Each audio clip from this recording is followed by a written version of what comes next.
ಇಲ್ಲಿರ್ತಕ್ಕಂಥ 28 ಲೋಕಸಭಾ ಕ್ಷೇತ್ರಗಳಲ್ಲಿ ಭಾರತೀಯ ಜನತಾ ಪಾರ್ಟಿ ಹಾಗೂ JDS 28ಕ್ಕೆ 28 ಕ್ಷೇತ್ರಗಳಲ್ಲೂ ಕೂಡ ನಾವು ಜಯಬೇರಿಯನ್ನು ಬಾರಿಸಬೇಕು, ವಿಜಯಶಾಲಿ ಆಗಬೇಕು. ಅದರ ಮುಖೇನ ನರೇಂದ್ರ ಮೋದಿ ಅವರ ಕೈಯನ್ನು ಬಲಪಡಿಸಬೇಕು ಮತ್ತು ರಾಜ್ಯದಲ್ಲಿರ್ತಕ್ಕಂಥ ಈ ದುಷ್ಟ ಸರ್ಕಾರ, ರೈತ ವಿರೋಧಿ, ಬಡವರ ವಿರೋಧಿ, ಯುವಕರ ವಿರೋಧಿ ಸರ್ಕಾರಕ್ಕೆ ತಕ್ಕ ಪಾಠವನ್ನು ಕಲಿಸಬೇಕು ಅನ್ನುವ ಸಂಕಲ್ಪವನ್ನು ನಾನು ಮಾಡಿದ್ದೇನೆ. ಕಳೆದ 2-3 ತಿಂಗಳುಗಳಿಂದ ರಾಜ್ಯದಲ್ಲಿ ಭೀಕರ ಬರಗಾಲ ಇದೆ, ರೈತರು ಸಂಕಷ್ಟದಲ್ಲಿದ್ದಾರೆ. 500ಕ್ಕೂ ಹೆಚ್ಚು ರೈತರು ಇವತ್ತು ಆತ್ಮಹತ್ಯೆ ಮಾಡಿಕೊಂಡಿದ್ದಾರೆ.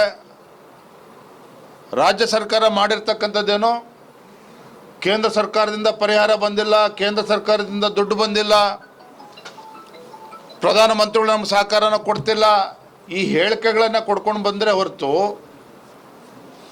ಸಂಕಷ್ಟದಲ್ಲಿರ್ತಕ್ಕಂಥ ರೈತರಿಗೆ ಪರಿಹಾರವನ್ನು ನೀಡಬೇಕು ಅಂತಕ್ಕಂಥ ಕಿಂಚಿತ್ ಆಲೋಚನೆಯೂ ಕೂಡ ರಾಜ್ಯದ ಕಾಂಗ್ರೆಸ್ ಸರ್ಕಾರಕ್ಕೆ, ಮಾನ್ಯ ಮುಖ್ಯಮಂತ್ರಿಗಳಿಗೆ ಬರದೇ ಇರತಕ್ಕಂಥದ್ದು ನಿಜವಾಗ್ಲೂ ಕೂಡ ದುರಾದೃಷ್ಟ. ಇದು ಮೊನ್ನೆ ಇದನ್ನು ನೋಡಿದ್ರಿ, ಪ್ರಧಾನಮಂತ್ರಿಗಳು ಅವರಿಗೆ ಸಮಯವನ್ನು ಕೊಟ್ಟಿದ್ದರು. ಅವರು ತೆಗೆದುಕೊಂಡು ಬಂದಂಥ ಒಂದು ವಿಶೇಷ ವಿಮಾನ, ಐಷಾರಾಮಿ ವಿಮಾನ. ನಾನು ಮುಖ್ಯಮಂತ್ರಿಗಳು ಎಲ್ಲೋ ಒಂದು ಕಡೆ ಹೇಳಿದ್ದಾರೆ, ನಾನು ಮುಖ್ಯಮಂತ್ರಿಗಳು ಜಟಕಾ ಗಾಡೀಲಿ ಬರ್ತಾರೆ, ಎತ್ತಿನ ಗಾಡೀಲಿ ಬರ್ತಾರೆ ದೆಹಲಿಗೆ ಅಂತೇಳಿ ನಾನು ಅಪೇಕ್ಷೆನ ಪಡ್ತಾ ಇಲ್ಲ. ಒಬ್ಬ ಮುಖ್ಯಮಂತ್ರಿ ಆದವರು ವಿಶೇಷ ವಿಮಾನದಲ್ಲಿ ಬರ್ತಕ್ಕಂಥದ್ದು ಸಹಜ, ಅದನ್ನು ಟೀಕೆ ಮಾಡ್ತಾ ಇಲ್ಲ. ಆದರೆ ಅಷ್ಟೊಂದು ಹಣವನ್ನು ಕೊಟ್ಟು ಅಷ್ಟೊಂದು ಐಷಾರಾಮಿ ವಿಮಾನನ ತೆಗೆದುಕೊಂಡು ಬರ್ತಕ್ಕಂಥ ಅವಶ್ಯಕತೆ ಇತ್ತ?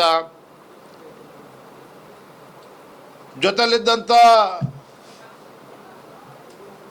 ಒಬ್ಬ ಜವಾಬ್ದಾರಿಯುತ ಮಂತ್ರಿ ಎಷ್ಟು ಬೇಜವಾಬ್ದಾರಿಯಿಂದ ನಡೆದುಕೊಂಡಿದ್ದಾರೆ.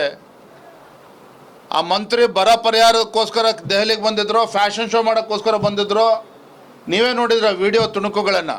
ಅಂದರೆ ಎಲ್ಲೋ ಒಂದು ಕಡೆ ರಾಜ್ಯ ಸರ್ಕಾರಕ್ಕೆ, ಮಾನ್ಯ ಮುಖ್ಯಮಂತ್ರಿಗಳಿಗೆ, ಮಂತ್ರಿಗಳಿಗೆ ರೈತರ ಬಗ್ಗೆ ಕಿಂಚಿತ್ತೂ ಕೂಡ ಕಾಳಜಿ ಇರದೇ ಇರತಕ್ಕಂಥದ್ದು. ಯಾಕಂದರೆ ಕಾಳಜಿ ಇದ್ದಿದ್ದೇ ಆಗಿದ್ದರೆ ಇಷ್ಟೊತ್ತಿಗೆ ಕೇಂದ್ರ ಸರ್ಕಾರಕ್ಕೆ ಕಾಯ್ದೇ ಪರಿಹಾರನ ಕೊಡ್ತಾಯಿದ್ರು. ಒಂದು ಮತ್ತೊಂದು ಕಡೆ ಇವರ ನಡವಳಿಕೆ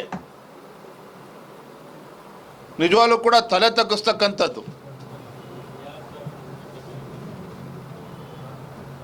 ಇಡೀ ರಾಜ್ಯದಲ್ಲಿ ಇವತ್ತು ಕಾನೂನು ಸುವ್ಯವಸ್ಥೆ ಹದಗೆಡ್ತಾ ಇದೆ. ಮೊನ್ನೆ ಬೆಳಗಾಮಲ್ಲಿ ನಡೆದಿರ್ತಕ್ಕಂಥ ಘಟನೆ, ಒಬ್ಬ ಪರಿಶಿಷ್ಟ ಮಹಿಳೆಯ ಬಗ್ಗೆ ನಡೆದಿರ್ತಕ್ಕಂಥ ಘಟನೆ, ನಾನು ಸಂಪೂರ್ಣ ರಾಜ್ಯ ಸರ್ಕಾರ ಹೊಣೆ ಅಂತ ಹೇಳೋದಿಲ್ಲ, ಜವಾಬ್ದಾರಿ ಇದೆ, ನಾನು ಒಪ್ಕೊಳ್ತೇನೆ. ಆದರೆ ಅಧಿವೇಶನ ನಡೀತಾ ಇದೆ, ಮುಖ್ಯಮಂತ್ರಿಗಳು ಬೆಳಗಾಂನಲ್ಲೇ ಇದ್ದಾರೆ.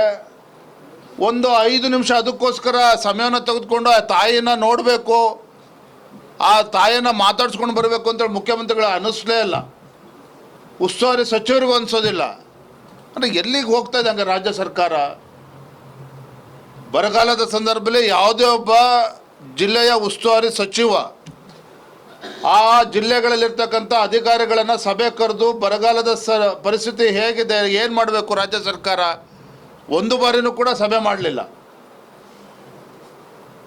ಬೆಂಗಳೂರಿನ AC ರೂಮಲ್ಲಿ ಕೂತ್ಕೊಂಡು ಕಂದಾಯ ಸಚಿವರು ಮೀಟಿಂಗ್ ಮಾಡ್ತಾರೆ. ಅಂದರೆ ಈ ರಾಜ್ಯ ಸರ್ಕಾರ ಎಲ್ಲೋ ಒಂದು ಕಡೆ ಅಧಿಕಾರದ ಅಮಲಿನಲ್ಲಿ ತೇಲ್ತಾ ಇರ್ತಕ್ಕಂಥದ್ದು ಸ್ಪಷ್ಟವಾಗಿ ಗೋಚರ ಆಗ್ತದೆ.